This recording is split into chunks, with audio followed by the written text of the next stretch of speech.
Shalom, que la paix du Seigneur soit avec vous aujourd'hui. Nous allons parler du repos. Dans ce monde où tout le monde semble courir, où il y a des sollicitations à n'en plus finir, pourquoi parler du repos aujourd'hui? Je veux déjà qu'on voit comment Dieu lui prend le repos. Ouvrons nos Bibles dans Genèse 2 et ce qu'il nous dit de faire. Genèse 2, les versets 1 à 3, qu'est-ce qu'ils nous disent? Ainsi furent achevés le ciel, la terre et toute leur armée.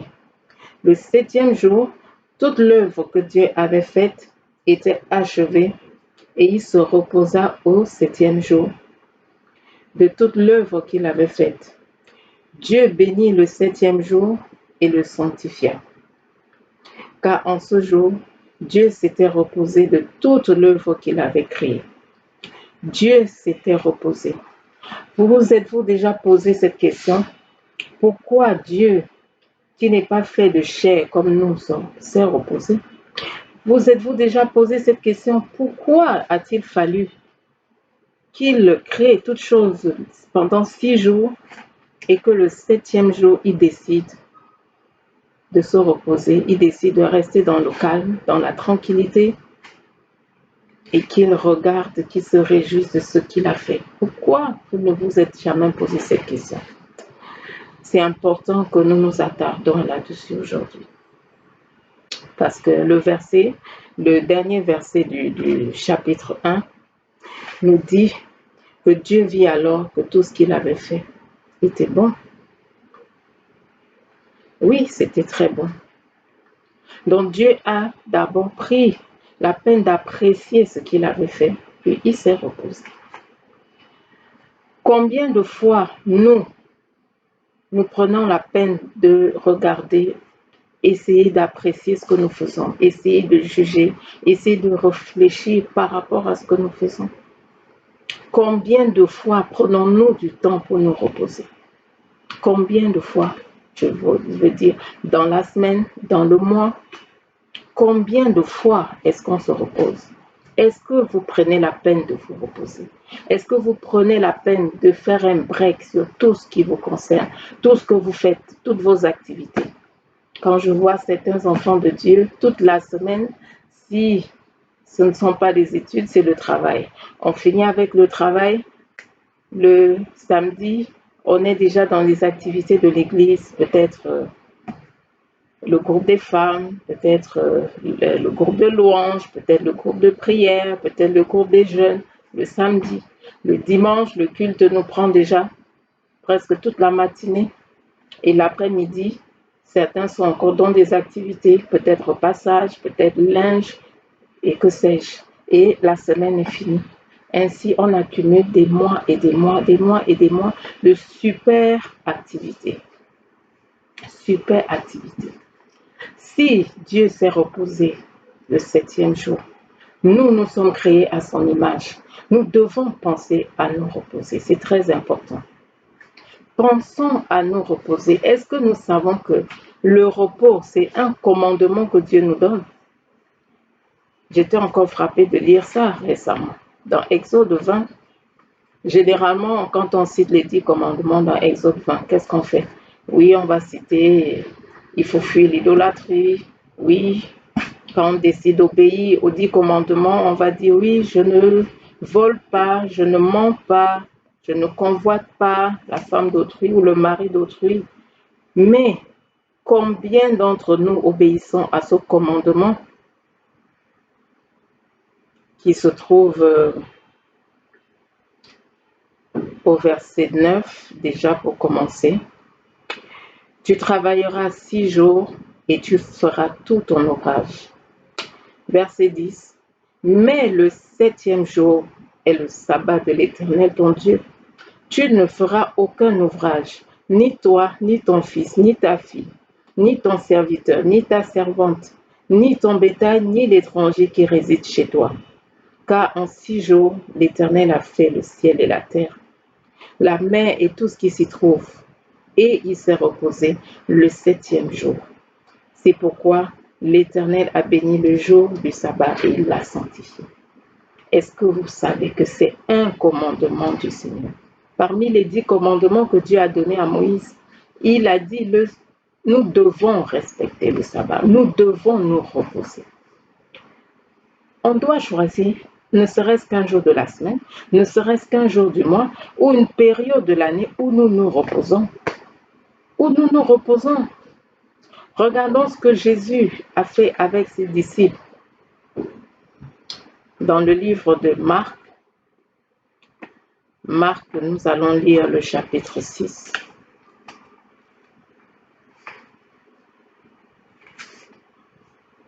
Marc chapitre 6, que nous dit le verset 31.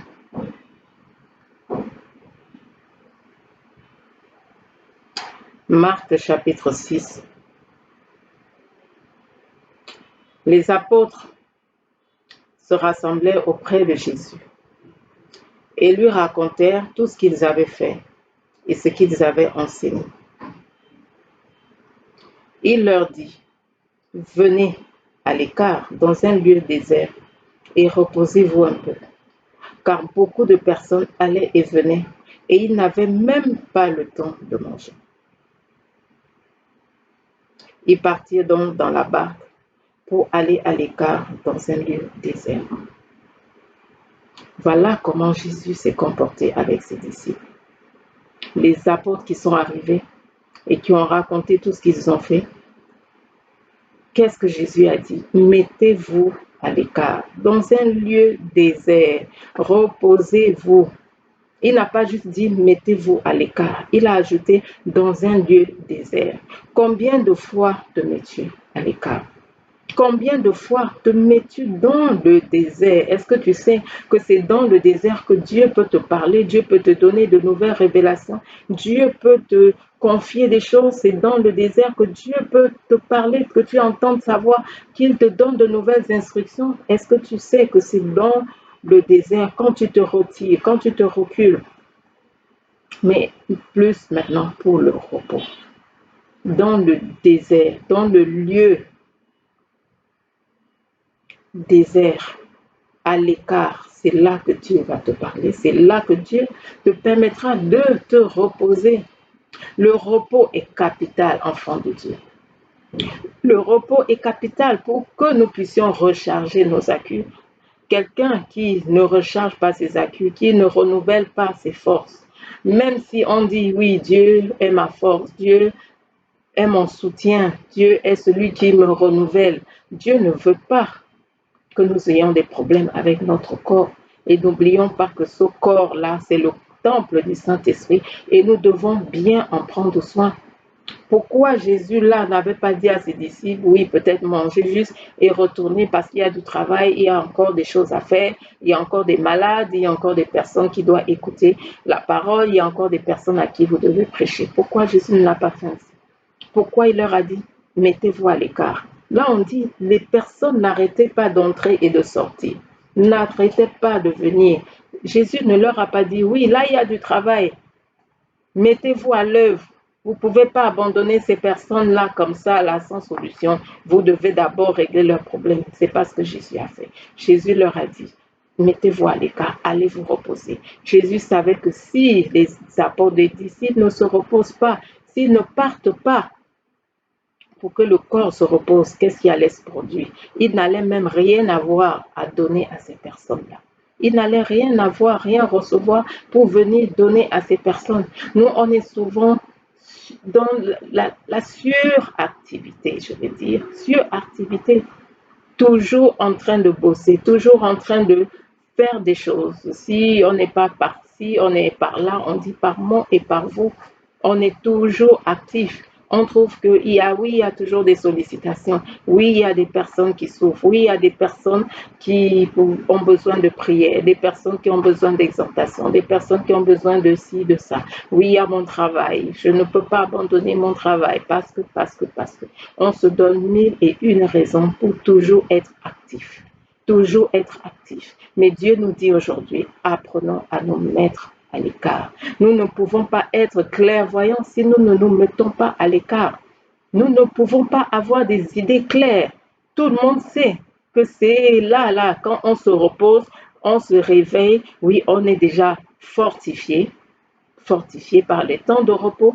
Ensuite, on a des idées claires. Tout le monde sait que le corps se régénère quand on se repose. Dieu n'a pas institué, par exemple, la nuit pour dormir, se reposer au hasard, parce qu'il sait que là, il y a le corps qui se régénère, qui se reconstitue tellement de choses, et la peau et les cellules, et ci et ça, qui se régénèrent quand la nuit, quand nous nous reposons.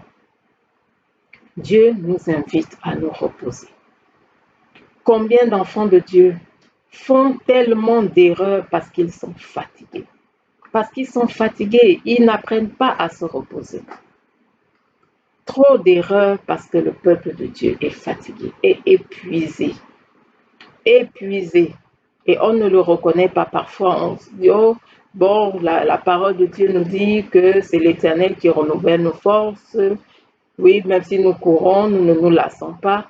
Et le résultat, on enchaîne des activités. Que ce soit des activités spirituelles, que ce soit notre travail, on enchaîne, on enchaîne. Mais est-ce qu'après tout ça, nous réfléchissons encore comme il se doit? Est-ce que nous avons encore le jugement qu'il faut face aux situations? Avons-nous le recul qu'il faut face aux situations? Sommes-nous encore vigilants? Quand nous sommes épuisés, quand nous sommes fatigués, si nous ne nous reposons pas, c'est la fatigue qui arrive. Fatigue physique, fatigue nerveuse. On répond mal aux gens, on parle mal aux personnes parce qu'on est fatigué, on est épuisé. Certaines personnes, pour se reposer, prennent les appareils. Ce n'est pas avec un téléphone qu'on peut se reposer. Je suis désolée. Dès qu'il y a la lumière des écrans, ça nous fatigue même encore plus. Ça nous fatigue encore plus. Je donnais le conseil récemment à quelqu'un qui était épuisé, fatigué. Elle me dit, oh, je n'arrive pas à dormir. Et elle était là avec son téléphone, les réseaux. Je dis, mais c'est pas comme ça que tu vas te reposer. La meilleure façon, c'est quoi? S'allonger, même si on n'a pas sommeil, fermer entièrement les yeux et rester ainsi. Rester ainsi, ça prendra le temps que ça prendra, 15 minutes, 30 minutes, même si c'est 1 heure, mais rester ainsi, juste les yeux fermés. Quand j'ai donné le conseil à cette personne, elle a laissé le téléphone. Une fois qu'elle est allée se coucher, je suis revenue, même pas 10-15 minutes après, elle dormait. Elle dormait. Pourtant, la personne qui me disait, je n'ai pas sommeil, je n'ai pas envie de dormir, elle était là, elle dormait. Ce n'est pas avec des appareils que nous pouvons dormir, ce n'est pas possible. La lumière des écrans, dès que c'est là, toutes les sollicitations, tout ce que nous allons regarder au travers des écrans, attention, ce n'est pas avec ça que nous pouvons nous reposer. Cherchons ce qui peut nous reposer, mais pas les écrans. Pas les écrans, peut-être la lecture, un livre simple. La Bible, je suis sûre que beaucoup de personnes, quand elles sont fatiguées, si elles prennent la Bible, elles ne vont même pas lire un verset, elles vont s'endormir. Elles vont s'endormir. Pourquoi, quand il faut prier, les gens s'endorment vite? Ah, je suis fatiguée, elles s'endorment vite. Quand il faut lire la Bible, les gens toujours s'endorment très vite. Mais dès qu'ils prennent les appareils, ils vont passer 1 heure, 2 heures sur Facebook, 1 heure, 2 heures sur WhatsApp, 3 heures, 4 heures sur TikTok, oui, je ne sais quel autre réseau, mais là, parce que l'hyperactivité, nous perdons notre vigilance. Lorsque nous sommes hyperactifs, et finalement, même beaucoup sont morts parce que épuisés physiquement, beaucoup de problèmes cardiaques, de malaise viennent du fait que les personnes étaient fatiguées et se dopaient peut-être au café. Oui, bon, je vais prendre encore une tasse de thé, une tasse de café, et puis pour pouvoir un peu rester debout, d'autres c'est du coca, je ne sais quoi. Mais beaucoup sont morts comme ça parce que très fatigués, épuisés, n'ont pas compris que le corps, ce n'est pas le fer. Tu peux plier le fer dans tous les sens, tu n'y arriveras déjà pas. Le corps, ce n'est pas le fer. Attention, attention. On a vu l'histoire d'Ésaü la semaine dernière. Ésaü, qu'est-ce qui lui est arrivé? Ésaü était tout simplement fatigué. Il a travaillé, il était fatigué. Le résultat, c'est quoi? Il n'a pas été clairvoyant. Il n'a pas pu veiller. Il n'a pas pu se rendre compte que, ben, tiens, l'acte là que je suis en train de poser, ou que là je vais poser face à Jacob, là c'est ma destinée que je suis en train de vendre. Attention, beaucoup de personnes, c'est parce qu'elles sont fatiguées, c'est parce qu'elles sont lasses, physiquement déjà, moralement, mentalement, que beaucoup d'erreurs surviennent, que beaucoup de péchés arrivent également dans leur vie parce que fatigués. Oh, j'étais épuisée et je n'ai pas été clairvoyant. Je n'ai pas pu réfléchir comme il le fallait. Plusieurs fois, moi je vois un peu mon cas personnel. Quand je suis là, épuisée, fatiguée, j'essaye de me reposer. Si mon fils vient, il me dit, oh maman, j'ai besoin de ci, j'ai besoin de ça, est-ce que je n'ai même pas le temps de réfléchir, je lui dis juste, va. Et c'est peut-être dans le sommeil, ou c'est plus tard que je vais même me rendre compte quand je me réveille, mais tiens, est-ce que je ne l'avais pas privé d'appareil? Pourquoi là, je lui ai donné l'appareil pendant que je dormais? Donc là, je ne me suis même pas rendu compte que là, j'étais en train moi-même de violer ma propre loi, ce que je lui avais dit de faire. Mais parce que fatiguée, juste pour qu'il me laisse tranquille là, que je puisse me reposer. Bon, vas-y, va prendre. C'est comme ça que nos vies alors peuvent se dérouler si nous ne prenons pas la peine de nous reposer. On sera là en train de donner des choses. Oh, est-ce que tu peux me donner 1000 francs, 2000? Oui, va chercher, va prendre. Mais on ne réfléchit pas. Oh, j'ai besoin de toi, est-ce que tu peux me donner? Oui, va. On ne réfléchit pas. C'est après qu'on se rend compte. Erreur sur erreur, on multiplie les erreurs. On multiplie les bourdes. Pourquoi? Parce que la fatigue.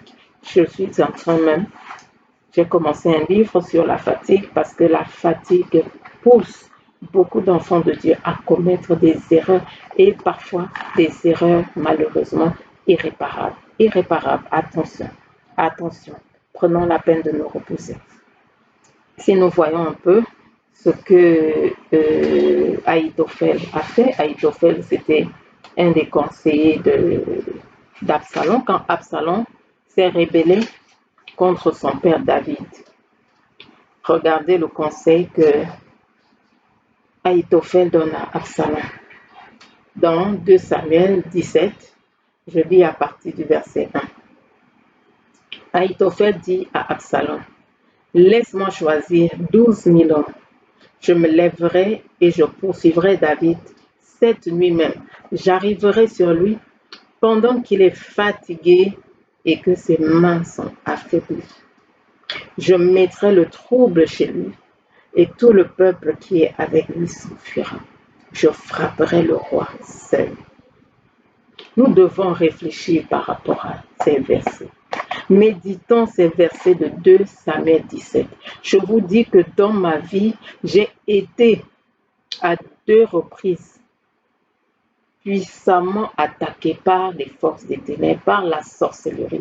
Et c'était des moments où j'étais fatiguée, des moments où j'étais épuisée, des moments où à cause de la fatigue, je ne pouvais plus prier. Faisons attention. Voilà comment le diable se comporte vis-à-vis des enfants de Dieu. Il se dit toujours, oui, j'arriverai pendant qu'il est fatigué, pendant que ses mains sont affaiblies, et je mettrai le trouble chez lui. Faisons attention. L'ennemi ne va pas venir quand tu pries, quand tu es alerte, quand tu es vigilant, quand tu veilles. Ce n'est pas à ce moment que l'ennemi vient. Il va rôder.